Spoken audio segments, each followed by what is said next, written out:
Okay, B பகுதி பாருங்க.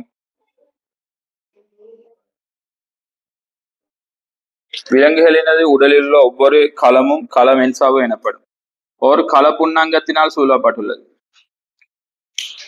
மென்சாவு பிரதானமாக இலிப்பிட்டு புரதம் மற்றும் ஏனைய சேர்வைகளினாலும் ஆக்கப்பட்ட இரட்டை படையாகும்.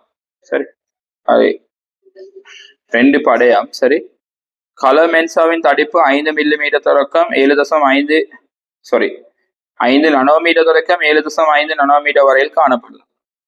ஓகே, மென்சாவின் தேர்ந்து புகவிடும் இயல்பின் காரணமாக களத்தின் வெளிப்புற பகுதி தேறிய நீரேற்றத்தையும் உட்புற பகுதி தேறிய மறையேற்றத்தையும் கொண்ட பாய்மமாக காணப்படுகிறது. இவ்வாறாக களம் தூண்டல் சமிக்கைகளை பெறாத போது கள மென்சாவிற்கு குறுக்கே ஏற்றங்கள் தேறியதாக அசையாமல் காணப்படும். இந்நிலையில் மென்சாவிற்கு குறுக்கியான அழுத்த வேறுபாடு ஓய்வு மென்சாவு அழுத்தம் எனப்படும். இந்நிலையில் ஒரு 2Bயில் காட்டியவாறு களத்தின் வெளிப்புற பகுதி நேரேற்ற தட்டாகவும் உட்புற பகுதி மறையேற்ற தட்டாகவும் கள மென்சாவான மின்னுலயமாகவும் கருதப்படலாம். இது 2 தட்டுகிற மாதிரி யோசிக்கலுமா? இதுதான் எங்களுக்கு தேவை இப்ப கேள்வி செய்யறதுக்கு. சரி, இந்த கள மென்சாவன் செல்லது மின்னுலயமா அடிக்கிறோம். இங்க நேரேற்ற மீக்கிறபடி இங்க மறையேற்றம். சரி, இது 7 நானோமீட்டர். குறித்த களமொன்றின் மென்சாவு 7 நானோமீட்டர் தடிப்பும் மின்னுலய மாறிலி K = 10 epsilon naught 9 × 10⁻12 farad metre minus அணையம் கொண்டுள்ளது எனின் கள மென்சாவிற்கு குறுக்கே அலகு பரப்பிற்கான கொள்ளளவத்தை காண்க. நாங்க அந்த சீரியஸுக்கு ஒரு தொடர்பு எடுத்தோம். சரி, என்ன வந்து K epsilon not over D என்று. சரி, K வந்துட்டு தரப்பட்டீங்களுக்கு 10, எப்சிலான் நாட் தரப்பட்டீர் 9 × 10⁻12, கீழே D வந்துட்டு 7 × 10⁻9. சரிவே, இப்ப இது சுருக்கினா ஹரி 9 கீழே 7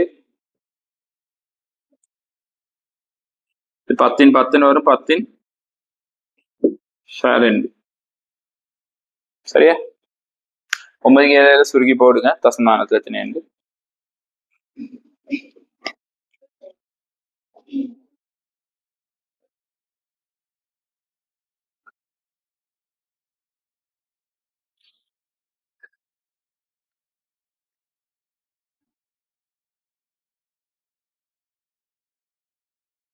ஒன்று 1.28 அலகு எப்படி போடு? இப்ப கொள்ளளவு அலகு எந்த ஃபெரட் தானே, அலகு பரப்புக்கே கேட்கிற.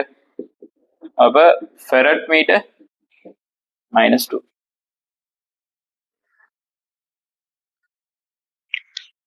அதுல 2வது பாருங்க.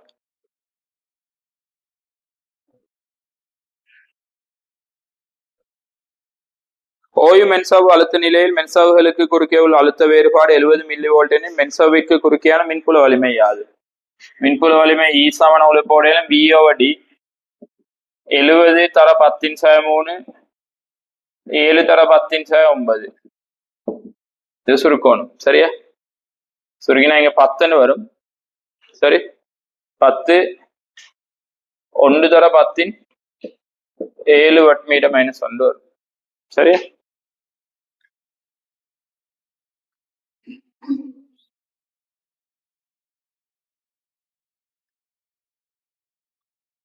அடுத்தது ஓய்வு மென்சாவு நிலையில் மென்சாவின் மேற்பரப்பில் ஏற்ற பரப்பு அடர்த்தியை காண்க. E = B/D. E வந்துட்டு 1 × 10⁻7. E = B/D இல்ல, E = சிக்மாவின் கீழ் எப்சிலான் நாட். நாங்க E = B/D கண்டுட்டோம். சிக்மா ஹேட்டிர் சிக்மாவில் எப்சிலான் நாட் சிக்மா காணணும். எப்சிலான் நாட் வந்துட்டு 9 × 10⁻12. சிக்மா = 9 × 10⁻3 3 இல்ல 5. சரி, இது ஓகே தானே? 10 7 10⁻12 10⁻5 எந்த அலகு? கூலோம் மீட்டர் -2. இது விளங்கினா? அடுத்த பாருங்க. களம் தற்போது தூண்டல் சமிச்சை ஒன்றை பெறுவதற்கு மென்சாவிற்கு குறுக்கேயான அழுத்த வேறுபாடு 55 மில்லி வோல்ட்டிற்கு குறைகிறது எனில் அலகு பரப்பிற்கான ஏற்றப்படுத்தி மாற்ற சதவீதம் யாதுன்னு வரணுமா? மாற்ற வீதம் இல்ல, மாற்ற சதவீதம். சரி, பெர்சன்டேஜ். ஓகே, அப்ப இது செல்லேலும் இப்ப கொள்ளளவன் தானே. அப்ப இப்ப இவ்விடத்துல வந்து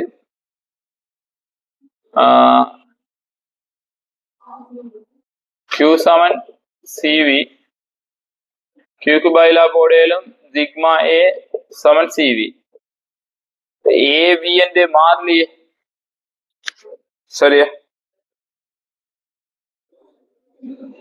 இல்ல இவ்விடத்துல சியும் மாறலையே, A மாறலி C மாறலி. சிக்மா நேரு சமன் V, கொள்ளளவன் மாறுகல்ல, சிக்மா நேரு சமன் எந்த V, சரி. அப்ப இப்ப எங்களுக்கு செல்ல சிக்மா நேரு சமன் V என்றா ஆரம்பத்துல இருந்து 70 மில்லி வோல்ட், அதுல இருந்து இப்ப V குறையுது 55. அப்ப மாற்றம் வந்துட்டு 70/55 தர 100. ஆகவே 70/55 போனா 15 கீழே 70 தர 100.